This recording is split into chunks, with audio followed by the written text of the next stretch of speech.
The taste of copper flooded my mouth before I understood why. I'd bitten my cheek so hard watching my sister film her New Beginnings video that blood pooled under my tongue. Behind her, stacked against the front door like garbage waiting for collection, were 12 cardboard boxes containing everything I owned: my clothes, my books, the framed photo of Dad teaching me to ride a bike, all of it packaged and removed from my bedroom while I'd been at work. Chloe's voice rang through the foyer, bright and practiced for her phone camera. Day 1 of transformation. This space is about to become something incredible. She hadn't even noticed me standing at the top of the stairs, frozen by the railing I'd gripped every morning for 23 years. My mother appeared from the kitchen, dish towel in hand, her face set in that expression I knew too well, the one that said she'd made a decision and expected compliance. When her eyes met mine, she didn't flinch. "You have 48 hours to get your stuff out," she said, voice flat as a closed door. "This house is your sister's now." My name is Riley, I'm 31, and I'm a paralegal. This is the story of how I stopped being the family's solution and became their reckoning. I grew up translating the chaos of my family into something manageable. At 16, I was decoding property tax notices and explaining insurance claims to parents who'd rather pretend confusing mail didn't exist. By 20, I was the default crisis manager, the daughter who handled everything quietly while Chloe collected compliments and Instagram followers. Our house in suburban Portland held every version of me. The kitchen table where I'd studied for the LSAT while Mom made Chloe's favorite desserts. The living room where I drafted my parents' will at 25 because they trusted my judgment. My bedroom, the smallest one, still painted the same forgettable beige from middle school, while Chloe's room had been redecorated 3 times. I never complained. Complaining made you ungrateful, and grateful daughters got to stay. But gratitude, I learned, has an expiration date. The shift started 6 months ago when Chloe launched her wellness brand, another venture funded by our parents' retirement savings and my labor. She needed content backdrops, she said, beautiful spaces for her meditation videos and product launches. Our house, with its craftsman charm and natural light, became her studio. At first, it was occasional. A yoga video in the living room, a skincare routine filmed in the upstairs bathroom. Then it escalated. She was there every day, rearranging furniture, directing her assistant to move family photos that disrupted the aesthetic. I started noticing documents on the dining table, property assessments, home valuation reports, renovation estimates with Chloe's looping signature in the margins. When I walked in one evening, all 3 of them went silent in a way that made my stomach drop. Mom, Dad, Chloe. "We're just discussing possibilities," Mom said, folding papers too quickly.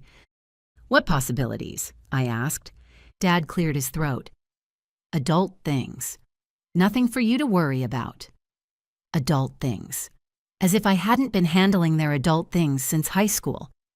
The real warning came 2 weeks before everything imploded. I found an envelope slipped under my bedroom door containing Chloe's schedule. Client sessions, filming blocks, wellness retreats, all planned for our house.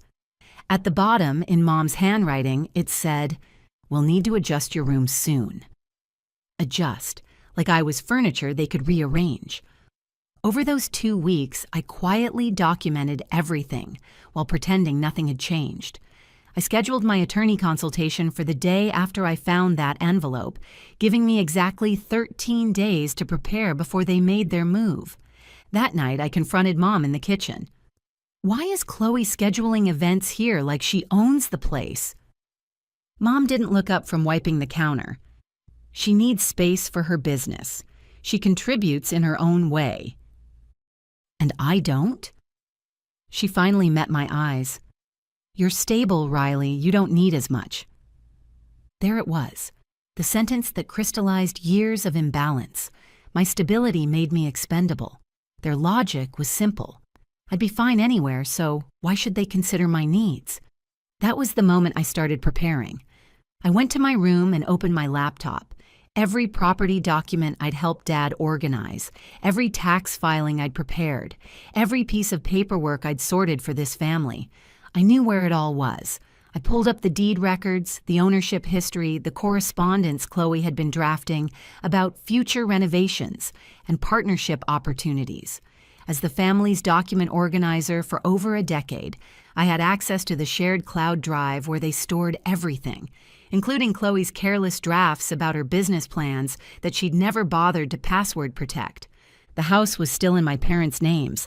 Everything pointed to a transfer they'd been planning without my knowledge, but nothing had been legally executed yet. I took screenshots, downloaded files, saved everything into a folder labeled simply Evidence. Then I did something I'd never done for myself.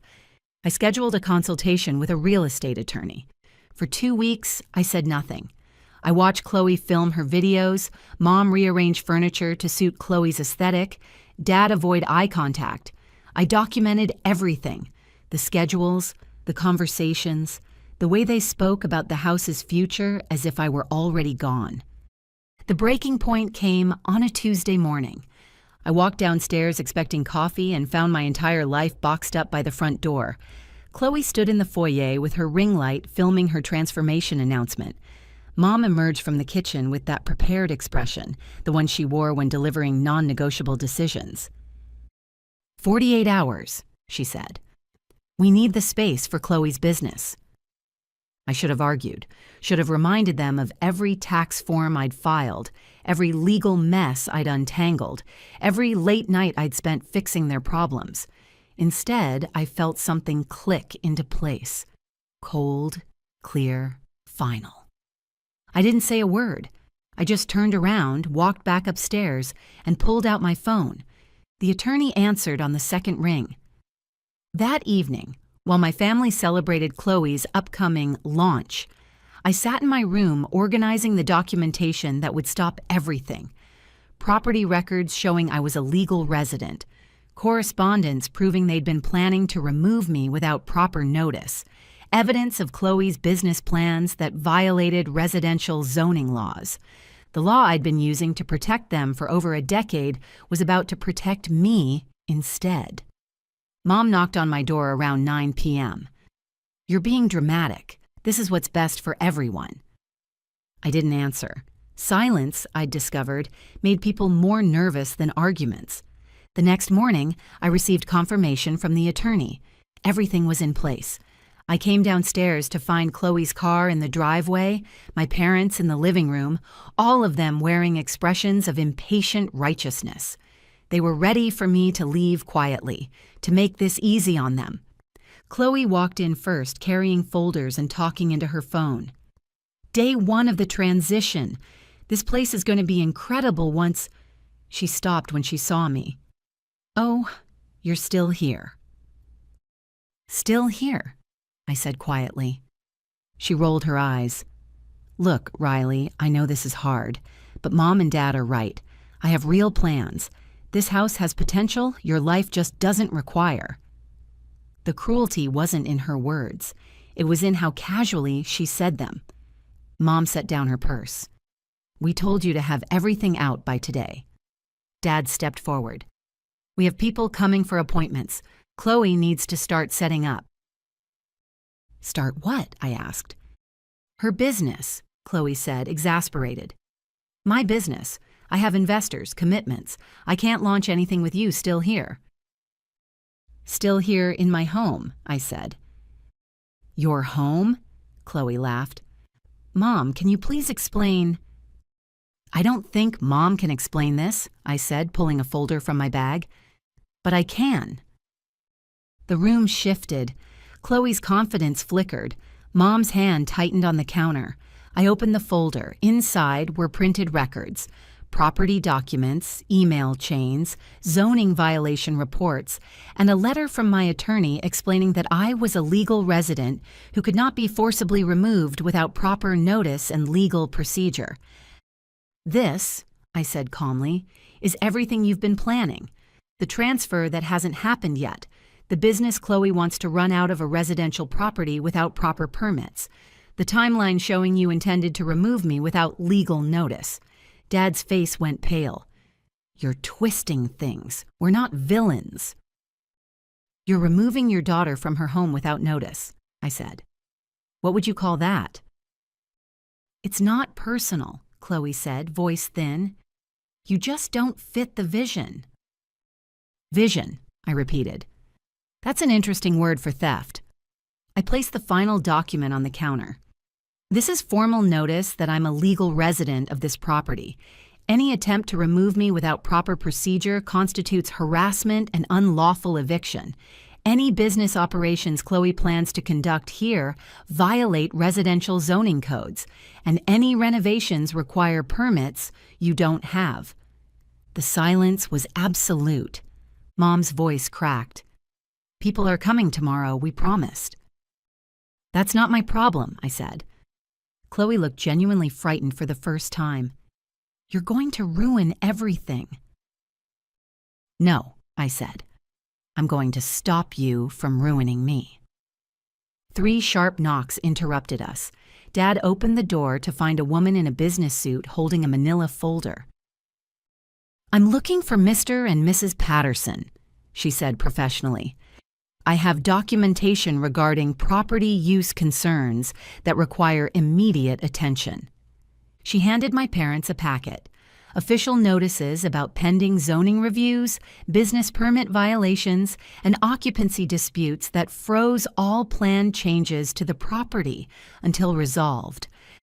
What does this mean? Chloe whispered. It means, the woman said, nothing can proceed here until these matters are cleared. No business operations, no renovations, no occupancy changes. Mom stared at me. What did you do? I prepared, I said. The way you taught me to. The woman left. The house fell silent again, but it was a different kind of silence. The kind that comes after something breaks beyond repair. Chloe locked herself in her room, frantically calling investors who'd already started backing out. Mom sat at the kitchen table, staring at paperwork she couldn't fix. Dad retreated to the garage, unable to face what they'd tried to do. Over the next week, everything Chloe had built on the foundation of my displacement crumbled. The formal zoning violations became public record, and when her investors searched the property address for due diligence, they found pending legal complications that made any business partnership too risky. They pulled out within 72 hours. Her launch was canceled. Her followers noticed the sudden shift in her content, the hesitation, the lack of confidence, and the comments turned sharp.